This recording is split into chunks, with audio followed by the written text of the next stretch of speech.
Hi everyone, welcome back to the channel. Today we're talking about the 5 fitness apps that can really help you crush your fitness goals in 2020 using the Apple Watch. So let's get right into it. The first app that I would recommend for the Apple Watch is Strava. Now the reason I recommend that is because it is the best standalone app for cycling, running, and even swimming. Having a standalone Apple Watch app is a major aspect that makes this one of the best fitness apps for the watch.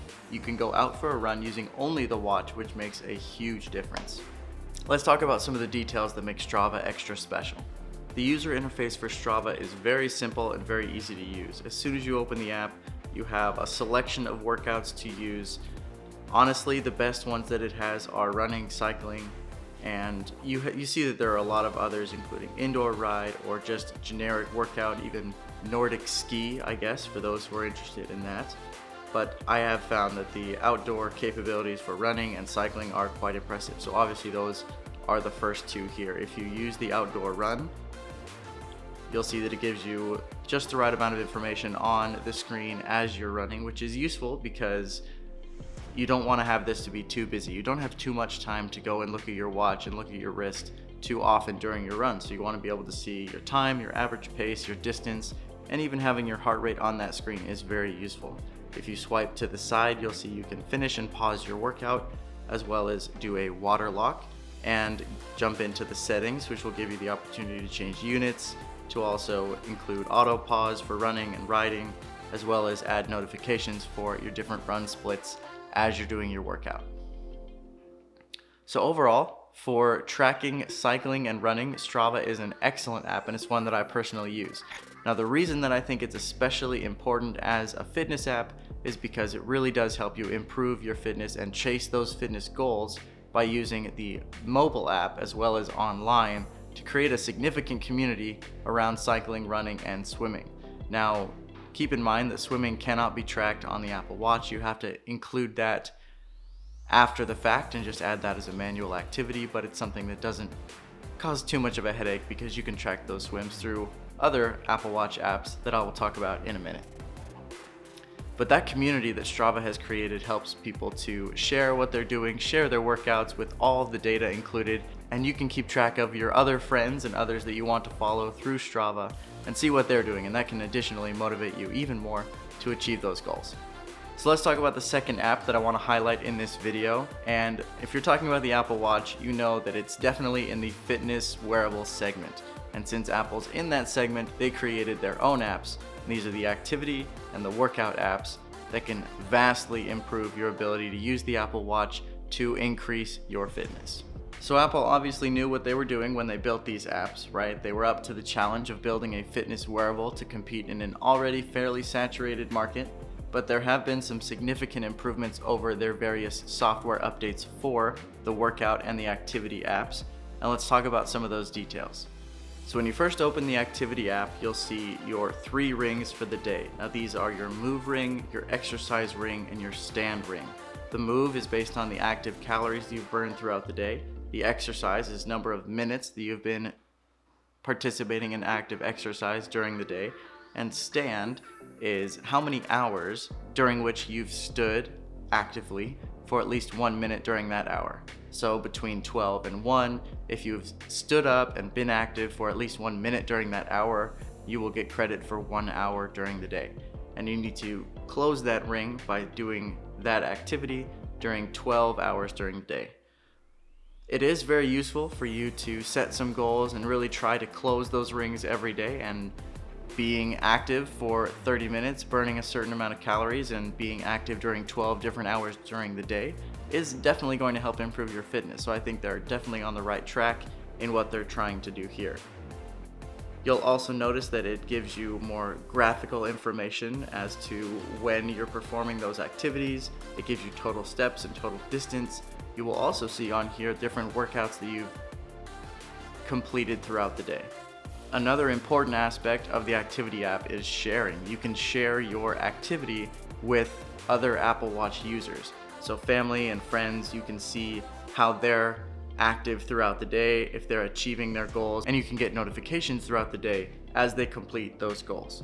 Another cool aspect of the activity app is that you can start competitions with friends and family members who also have Apple Watches, and you can challenge them to close their rings more each day, and that lasts for 7 days, and you can get a maximum of 600 points each day by getting percentages of your rings closed. And it's actually quite entertaining and fun to try and challenge your friends and see who can do more during the day for their fitness, and obviously that's going to help you become more fit.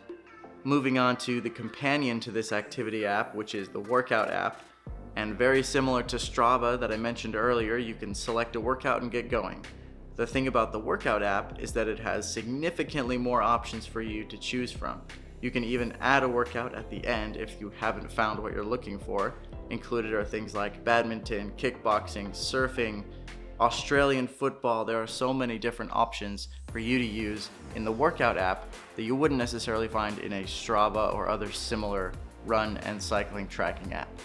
The reason I recommended Strava before the workout app is because of the community and the additional features that Strava has the workout app doesn't. However, the workout app is definitely more comprehensive if you're really just trying to get a quick fitness workout. The third app on this list is Nike Training Club. Now, the reason I like Nike Training Club is if you would really like to get in a quick workout, whether you have weights to use or you want to just do a bodyweight workout, Nike Training Club has tons and tons of guided workouts that you can use.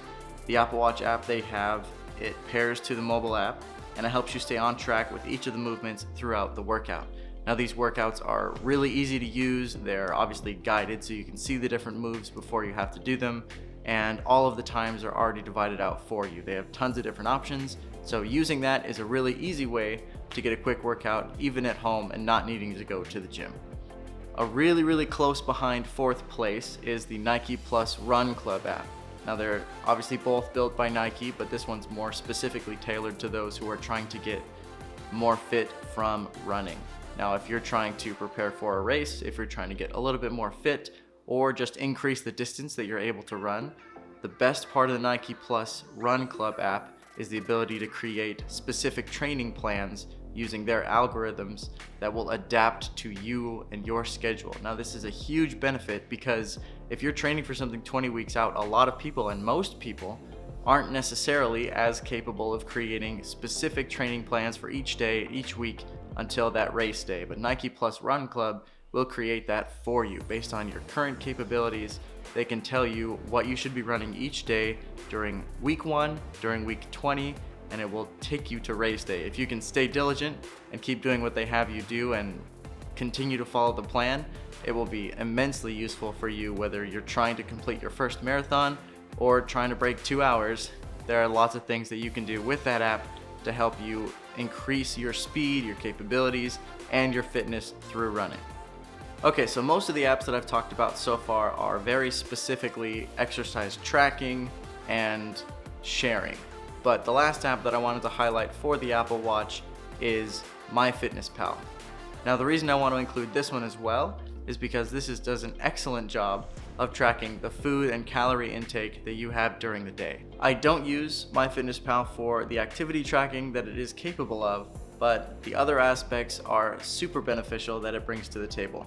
I use it for tracking food and calories eaten during the day, and what I love about Myfitnesspal is the significant library of foods and brands that it has, making it so much easier to track with only a few clicks. Instead of having to manually add calories and sugars and carbohydrates and proteins, it has most of that already included in its library.